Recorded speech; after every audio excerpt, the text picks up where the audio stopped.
Everyone, आप सब लोग कैसे हैं? अच्छे होंगे। चलिए आज हम पढ़ेंगे कि लॉ होता क्या है, कानून क्या है। आज हम कानून का थोड़ा सा इंट्रोडक्शन पार्ट पढ़ेंगे, वो होता क्या है क्या नहीं। ठीक है, पहले आप अपनी भाषा में बताइए, आपके हिसाब से लॉ क्या है? जो हमारे आसपास हो रहा है, जो हम देख रहे हैं, सोसाइटी ने जो गवर्न किया है, जो सोसाइटी हमारे लिए रूल्स बनाती है, जो जैसे हमारे पास एग्जांपल है, जैसे हमें बोला जाता है कि आपको 7 बजे के बाद घर से बाहर नहीं निकलना। ये क्या हमारे लिए घर वालों के रूल्स है, प्रोसेस है, हमारे लिए घर वालों का रूल्स है।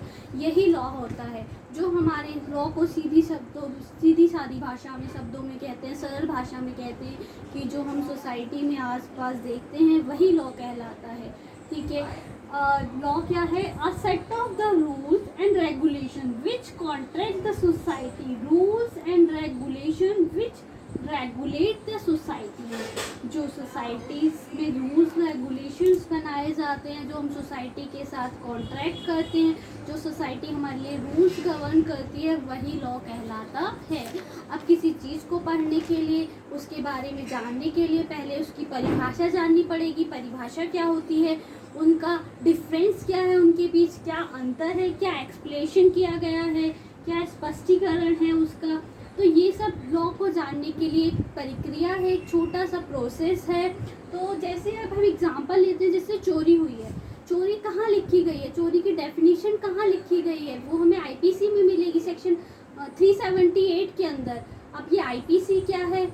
इंडियन पैनल कोड, यानी भारतीय दंड संहिता 1860। इसके अंदर बताया गया है कि चोरी क्या होती है, क्या नहीं, क्या चोरी के लिए पनिशमेंट है, क्या सब कुछ, चोरी क्या है, कितने बंदे, कितने चोरी के लिए आपको कितना फाइन देना पड़ेगा, चोरी के लिए आपको क्या सजा मिलेगी, वो सब इसके अंदर लिखी गई है। ये क्या है? प्रोसीजर लॉ है। अब प्रोसीजर है, इसका प्रोसीजर भी कहीं लिखा होगा, हम उसको भी जानने की कोशिश करेंगे। वो कहाँ लिखा गया है? वो आपका लिखा गया है सीआरपीसी में। अब सीआरपीसी क्या है? सीआरपीसी है क्रिमिनल प्रोसीजर कोड, दंड संहिता प्रक्रिया 1973। ठीक है, अब ये तो हो गया एक छोटा सा एग्जांपल कि लॉ होता क्या है। आपने समझ लिया अब लॉ है क्या। आप किसी भी चीज़ को पढ़ने के लिए, अगर हम किसी चीज़ को पढ़ रहे हैं, अगर हम उसको आसान भाषा में पढ़ें तो वो हमें लाइफ टाइम तक याद रहती है। तो ये एक छोटा सा एग्जांपल था कि जिससे आप समझ सके लॉ है क्या, कि इसको पढ़ने के लिए हमें क्यों इसकी परिभाषा पढ़नी है, क्यों हमें इसकी डेफिनेशन पढ़नी है, क्यों इसका हमें एक्सप्लेनेशन पढ़ना है। ये एक छोटा सा एग्जाम्पल था लॉ का। ठीक है, अब लॉ मतलब कानून की कितने प्रोसेस, कानून कितने टाइप्स का है कि 2 भागों में बताया गया है कानून को, जैसे प्रोसीजर लॉ और सब्सेंटिव लॉ और प्रोसीजर लॉ। सब्सेंटिव लॉ मतलब होता है मौलिक, और प्रोसीजर मतलब होता है क्रियात्मक लॉ। ठीक है, क्रिया द्वारा, कि जिसमें क्रिया हो रही है, कि इसका जो प्रोसेस है, जैसे हमने पढ़ा चोरी का एग्जाम्पल लिया, तो हमने उसमें क्या देखा कि उसमें हमने देखा 378 सेक्शन में बताया गया चोरी क्या होती है। अब उसके लिए क्या प्रोसेस है, क्या कार्य करना होगा, क्या प्रक्रिया करनी होगी, वो हमें कौन बताएगा? Process law.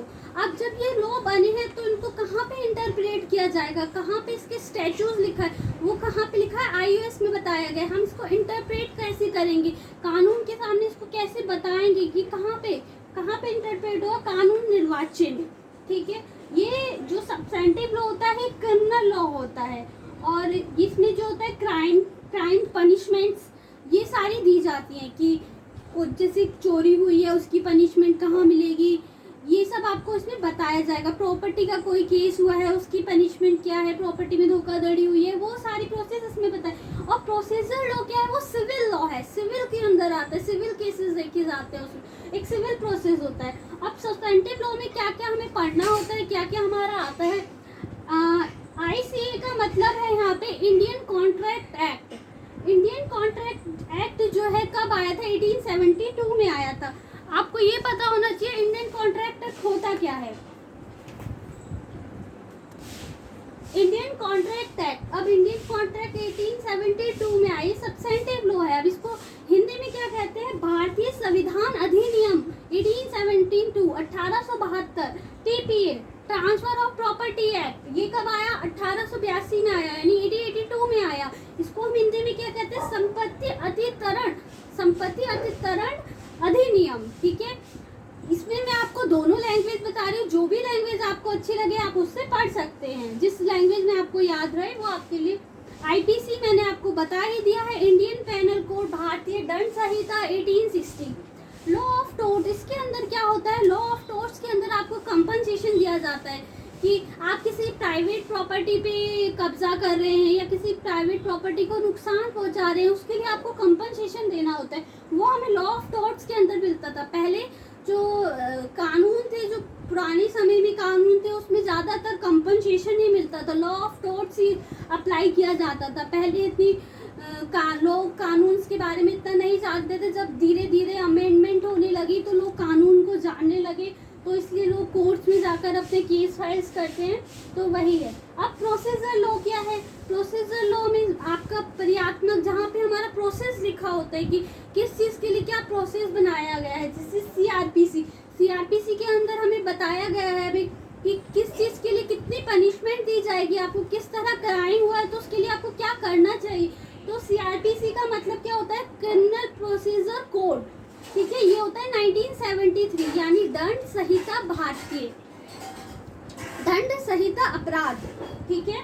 CPC, civil procedure code, Indian evidence act 1872, ये है हमारे कुछ कॉन्ट्रैक्ट्स, कुछ हमारे लॉज हैं जो हमें लॉ के अंदर पढ़ने होते हैं। इसकी किसी भी लॉ को शुरू करने से पहले हमें उसके बारे में जानना, उसकी हिस्ट्री को जानना ज़रूरी होता है कि उसका बैकग्राउंड क्या है। जैसे अगर हम शुरू करें अपना आईपीसी, तो हमें उस पर पहले जानना होगा कि आईपीसी कब आया, कि आईपीसी किसने बनाया, किसने आईपीसी को सबसे पहले गवर्न किया, कब आईपीसी का वो कौन था,